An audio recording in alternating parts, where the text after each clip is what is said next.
Olá pessoal, bem-vindos a mais uma aula ou uma videoaula sobre funções.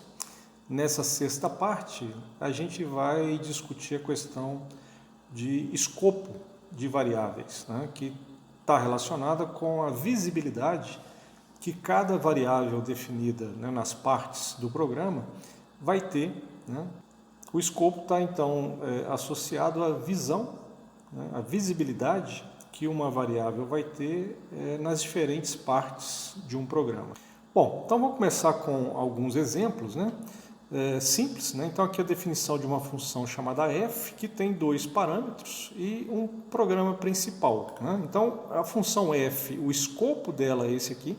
Então todos os objetos definidos como parâmetros ou como variáveis locais da função f vão ser visíveis somente aqui. E as variáveis definidas no programa principal, z e w, elas são variáveis que a gente chama de variáveis globais. Elas são visíveis em todo o programa Python. Enquanto que as variáveis chamadas de locais, por serem definidas ou como parâmetros ou como variáveis mesmo dentro da função, elas vão ser visíveis apenas dentro da função. Então, x, y e k são visíveis apenas dentro da função f e elas só podem ser usadas aqui. Então, se eu, por exemplo, desse um comando print para imprimir x, isso daria um erro de sintaxe, porque o nome x não é conhecido no programa principal. Então, esse código aqui, a gente vai, na verdade, fazer a execução dele naquele ambiente do Python Tutor, exatamente para vocês poderem visualizar a criação das variáveis ao longo da execução do programa e ver que algumas delas, como z e w, vão existir a partir do momento da criação o tempo todo da execução do programa, e as variáveis que são locais vão existir somente quando a função estiver em execução. É possível usar dentro de uma função, como está aqui em f, uma variável global, z. Então, aqui dentro da função, quando eu vou calcular essa expressão, o único objeto conhecido no programa com o nome de z é a variável global que foi definida aqui no programa principal. Nesse outro exemplo, o que vai acontecer vai ser um erro de interpretação, porque vai acontecer uma dubiedade, ou uma ambiguidade. Na hora que o programa principal começa a executar, a variável z é criada. Essa variável z ela está sendo usada aqui numa expressão, então em princípio seria uma variável global, mas eu redefino uma variável z dentro da função f. E aí esse tipo de reutilização vai ser interpretada, na verdade, como uma variável local. E aí, para ser a definição de uma variável local, ela teria que ter sido definida antes de utilizada nessa expressão aqui. Então, se eu tiver interesse de usar uma variável global dentro de uma função, eu tenho que usar essa palavra reservada global, antes do nome da função. Isso aqui é para especificar que essa variável temp, que eu estou atribuindo o valor 2 para ela dentro da função f, na verdade diz respeito à variável global definida aqui no programa principal. Aí nesse caso, qualquer alteração feita em temp dentro da função f vai se refletir na variável do programa principal. Bom, então aqui aquele primeiro exemplo, executar essa função, seguindo aqui passo a passo, quando o interpretador percorre o código, ele vai verificar que existe uma função de nome f e vai criar o identificador para essa função na memória. E depois ele só tem uma função nesse exemplo aqui, ele vai passar a executar os comandos do programa principal. Então ele vai criar a variável global z, vai criar a variável global w, e esses três objetos existem na memória durante toda a execução do programa. Quando eu executo o comando print, vai haver uma chamada para a função f dentro do print. E aí, nesse caso, o programa cria uma área de memória para armazenar os valores passados pela função. Então, esses valores vão ser atribuídos para x e y, que são os parâmetros formais da função f.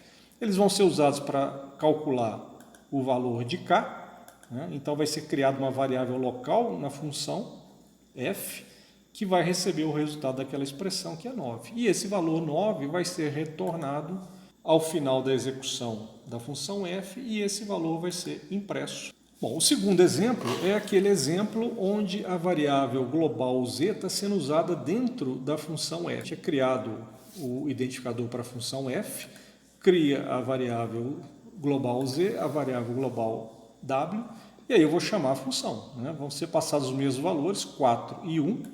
Esses valores vão ser atribuídos, né, para os parâmetros da função f. Aí agora, na hora de executar o comando de atribuição, a expressão vai ser avaliada, vai ser o mesmo valor mais z. Agora, quem que é z aqui na memória? Só existe z aqui, ó. É a variável global que tem valor 2. Né? Então, o valor calculado, né, vai ser 11 e esse valor vai ser retornado pela função f e vai ser impresso lá na tela. Bom, o terceiro exemplo é aquele exemplo que vai dar um erro de execução, né, na hora que o interpretador chegar na execução dessa expressão. A função f vai executar essa expressão. Quando ela vai executar essa expressão, vai dar aquela ambiguidade, né? Porque na sequência existe a definição da variável z, então o interpretador pensa que z dentro dessa função f é a redefinição de uma variável que está utilizando o mesmo nome de uma variável global. Então, se a variável está sendo redefinida na função, ela não pode aparecer antes numa expressão. Esse último exemplo, né, é o exemplo onde eu tenho a mesma função f usando agora aquela variável global, né, a variável temp que está definida aqui. Então, vamos lá executar para a gente ver o que vai acontecer. De novo, eu vou criar o identificador da função f apontando para o código da função lá na memória. Criei a variável temp igual a 0, z igual a 2, w igual a 1, e agora eu vou mandar imprimir temp. Quando eu mando imprimir temp, o único nome, né, que existe aqui é a variável global. Então, vai imprimir o valor 0 lá na tela do computador. Depois eu vou fazer uma impressão chamando a função f. Vou passar para ela os valores 4 e 1, né? E eu vou executar o comando de atribuição para a variável k. Então, ela é criada e recebe o valor 11. No espaço aqui das variáveis locais da função f. Atribuo para temp o valor 2, né? E essa atribuição aqui ela é feita para a variável global, né? Já que eu especifiquei que temp é uma variável global, a especificação feita dentro da função f. Então, repara que isso fez com que fosse alterada lá na memória associada às variáveis globais o valor da variável temp. Eu vou retornar o valor de k, né, que vai ser impresso, né? Então, retornou k igual a 11 e vai aparecer lá na tela o valor 11. Quando eu mandar imprimir agora z e w, o z e w são variáveis globais. Então, está lá, né? Posição de memória z tem o valor 2 e w tem o valor 1. Na hora que eu mandar imprimir temp aqui agora, o valor impresso vai ser 2, porque a utilização da variável global na função f alterou o valor da variável global temp. Bom, então, em resumo, as variáveis globais elas são compartilhadas com todas as funções do programa. Então, a variável definida no programa principal ela é visível, né, em qualquer parte do programa. Já as variáveis locais elas são definidas numa função e só são possíveis, né, de serem utilizadas dentro daquela função. Isso vale para os parâmetros da função também. Então, os parâmetros da função são tratados como se fossem variáveis locais daquela função. Bom, e a gente vai ver como último exemplo como é que funciona a passagem de arranjo como parâmetro para uma função. Diferente do que acontece com as variáveis escalares, quando um arranjo é passado como parâmetro, não é o valor ou os valores, né, já que se trata de um arranjo, presentes no arranjo que são passados, mas o programa Python ele passa o endereço daquele arranjo, ou seja, a posição de memória onde está o início daquele arranjo. Né? Com os índices eu consigo acessar qualquer uma das posições, mas não vai ser feita uma cópia para um parâmetro que também seria um arranjo da função. Isso é feito dessa forma porque um arranjo na linguagem Python, né, pode estar armazenando uma informação muito grande. E aí a tarefa de fazer uma cópia, né, dessa estrutura é uma tarefa que é cara, né, em termos de tempo. Então aqui uma função, né, chamada dobra, que vai pegar um arranjo qualquer e vai multiplicar cada elemento daquele arranjo por 2.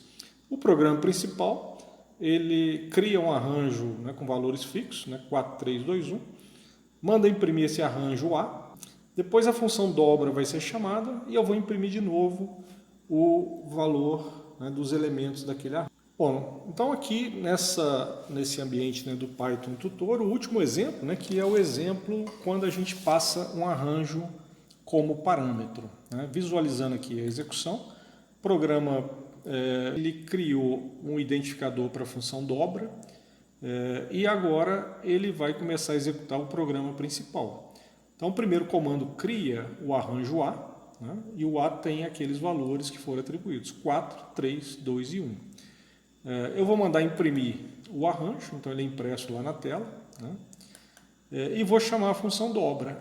Repara que aqui não foram criadas 4 posições, né, para os elementos do arranjo na memória, na área de memória correspondente à função dobra, mas simplesmente foi criado um apontador para o arranjo que já estava colocado lá na memória e foi definido no programa principal. Então, o arranjo A é uma variável global, né, que é visível dentro da função, mas eu não estou fazendo a cópia dos valores para parâmetros da função. Eu simplesmente estou apontando para a posição de memória onde aquele arranjo foi colocado. E aí, como a função foi chamada, a execução vai começar, né? Então ela vai executar para ir de 0 até len vetor. Então essa função len, ela retorna a dimensão do arranjo, né, que dentro da função é chamado de vetor. Então ele vai retornar 4, né, ele vai executar então esse comando repetitivo for para ir de 0 a 3, né, inclusive.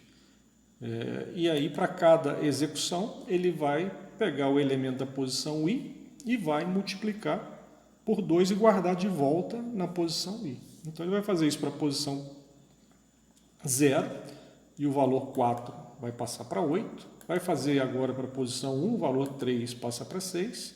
Vai fazer agora para a terceira posição, o valor que era 2 passou para 4.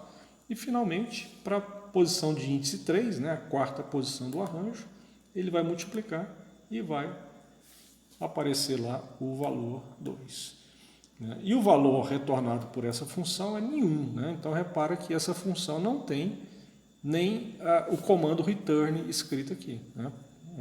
Se fosse escrever o comando return, ele teria que estar alinhado com esse comando for. E aí, terminando a execução da função, repara que a área de memória, né, que tinha sido alocado para aquela função, ela some. Não existem mais aqueles objetos. Então, isso é o que acontece para cada função. Eventualmente, se eu tivesse variáveis locais definidas dentro dessa função dobra, essas variáveis só iriam existir enquanto a função dobra estivesse sendo executada. Bom, então era isso aí que a gente queria falar nessa videoaula, né, sobre o escopo de variáveis, né, que é um assunto importante para a gente poder sempre trabalhar com objetos que são visíveis dentro de cada parte do programa. Então, dentro da função, somente as variáveis locais. Claro que a gente já viu que pode usar a variável global, mas não é uma boa prática de programação. Então é isso, valeu e até uma próxima videoaula. Um abraço.